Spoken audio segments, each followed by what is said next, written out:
Selamat datang di Ditra Channel dengan berbagai cerita horor dan mistik.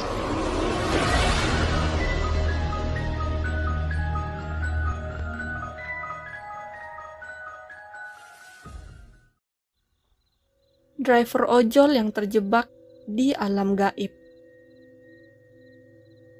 Aku baru saja berkemas dan bersiap pulang kantor. Waktu masih menunjukkan pukul 7:30 malam. Ojek online yang aku pesan pun sudah terdengar dari arah pagar depan. Seorang ojek paruh baya parkir di depan gerbang kantor. Wajahnya datar, tanpa sapaan. Saat aku menanyakan apakah itu orderan yang aku pesan, tatapannya pun kosong tanpa arah yang jelas. Mungkin dia lelah setelah seharian narik, begitu pikirku. Tanpa banyak bicara, aku mulai naik ke motornya dan kami mulai berangkat. Sekitar 100 meter, aku mencoba mengajaknya bicara. Sekedar memecah suasana agar selama perjalanan tidak begitu kaku. Sesekali dia mengangguk dan menjawab dengan suaranya yang serak. Aneh sekali. Tidak pernah aku mendapatkan ojek sedingin ini. Tak berapa lama aku tersentak dengan pertanyaan driver itu yang tiba-tiba dia ucapkan. Mas, pernah masuk ke kawasan angker? Aku cukup kaget dengan pertanyaan bapak ini. Tak biasanya aku mendapatkan pertanyaan yang sulit aku jawab dari seseorang yang baru aku kenal. Aku jawab saja, "Belum, Pak. Ada apa emangnya?"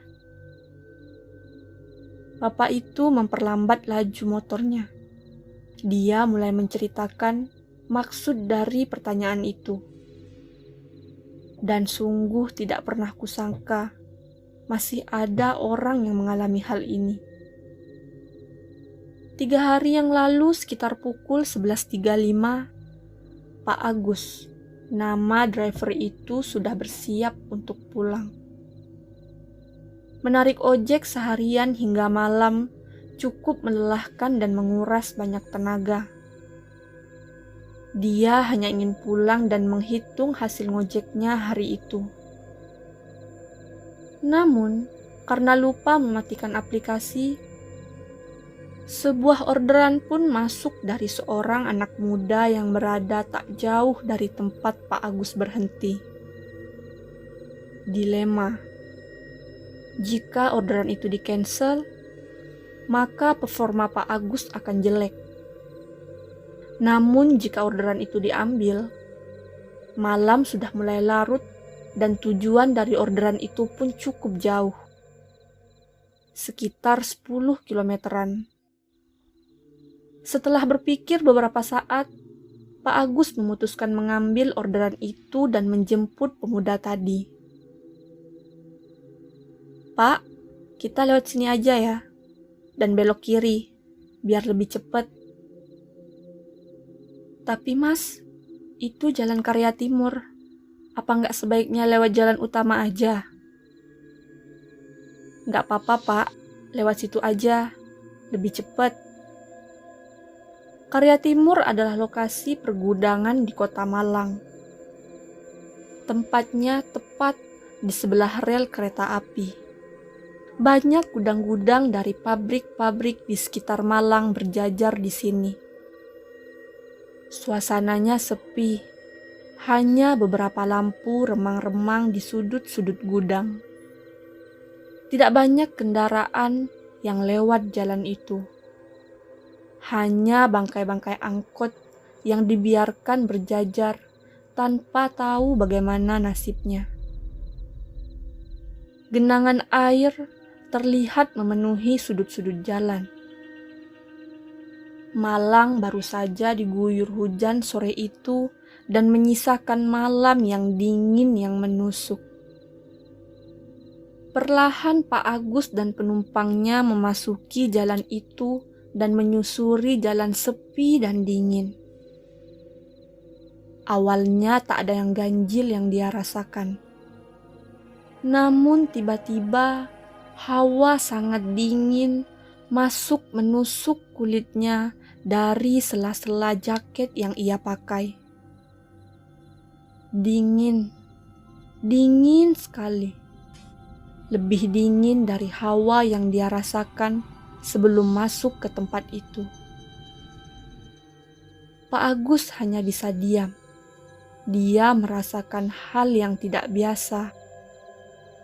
Dia terus berpikir, apakah sebaiknya putar balik saja dan mengambil jalur utama. Tapi di sisi lain, dia tak mau mendapatkan reputasi buruk karena tidak sesuai dengan apa yang penumpang minta. Belum sempat kebingungan Pak Agus terjawab. Terlihat ada cahaya-cahaya yang cukup terang dari lampu-lampu yang tak jauh berada di depan. Tampak seperti sebuah keramaian. Tapi apa? Pasar malam? Atau pesta rakyat? Wah, ada ramai-ramai. Apa itu, Pak? Nggak tahu, Mas. Kayak ada pasar malam. Pak Agus akhirnya memperlambat motornya dan mengamati suasana keramaian itu. Tampak memang seperti pasar malam dan ramai. Ada berbagai macam pedagang kaki lima yang berjajar dan pengunjung yang berdesakan melewati jalan-jalan di sela pasar malam itu. Namun pasar malam itu menjadi bertambah aneh saat Pak Agus memperhatikan wajah dari orang-orang yang berada di sana. Pucat dengan tatapan kosong. Semua memiliki raut wajah dan ekspresi yang sama. Aku masih berpikir keras dengan apa yang Pak Agus ceritakan. Meski suaranya serak, ia menceritakan dengan sangat jelas. Usai melewati pasar malam aneh itu, Pak Agus dan penumpangnya melewati jalan yang membingungkan. Beberapa perempatan yang sama yang pernah ia lalui sebelumnya. Seperti melewati jalan yang sama sebanyak 2 kali. Beberapa jalan juga tak pernah ditemui. Apakah ini jalan baru?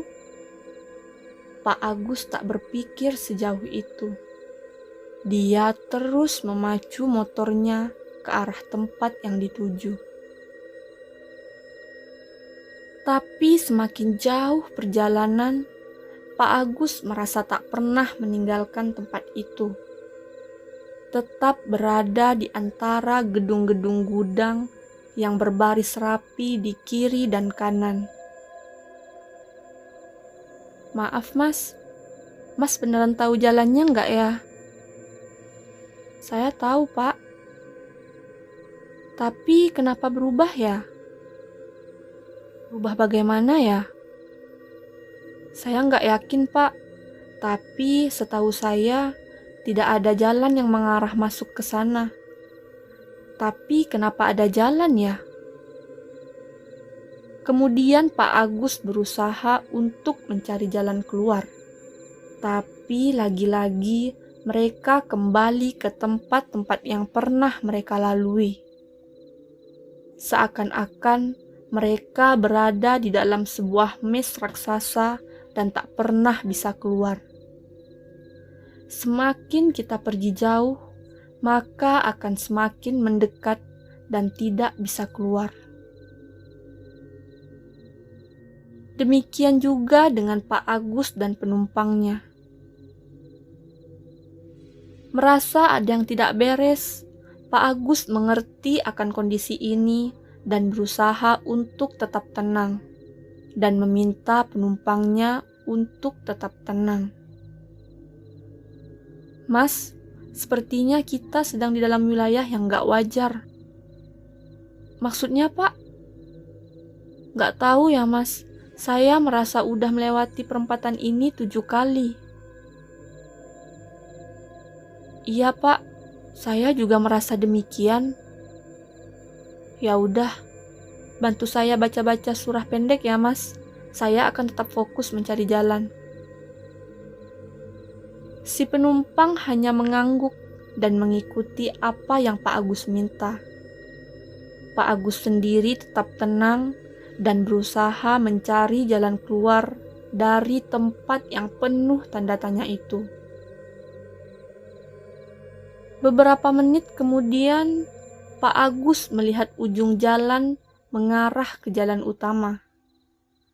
Sepertinya itu jalan keluar.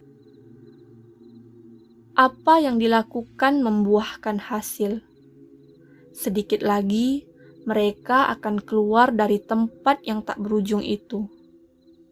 Seperti perjalanan tanpa henti dan berputar-putar di dimensi yang berbeda. Dan orang-orang yang ada di dalamnya mempunyai raut wajah pucat dengan tatapan nanar tanpa ekspresi. Kembali Pak Agus merasakan dingin yang teramat sangat menusuk hingga tulang.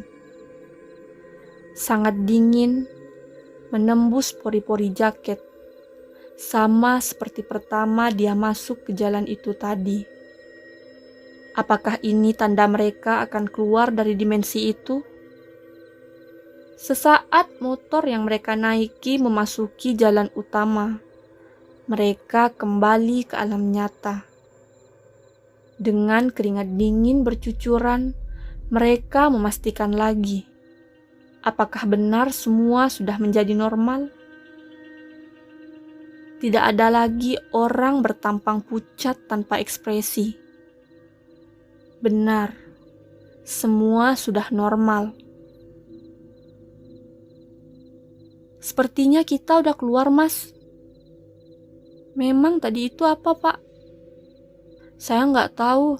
Kita kayak berputar-putar saja dari tadi. Ya udah, Pak. Kalau begitu, kita lewat jalan utama aja ya. Iya, Mas.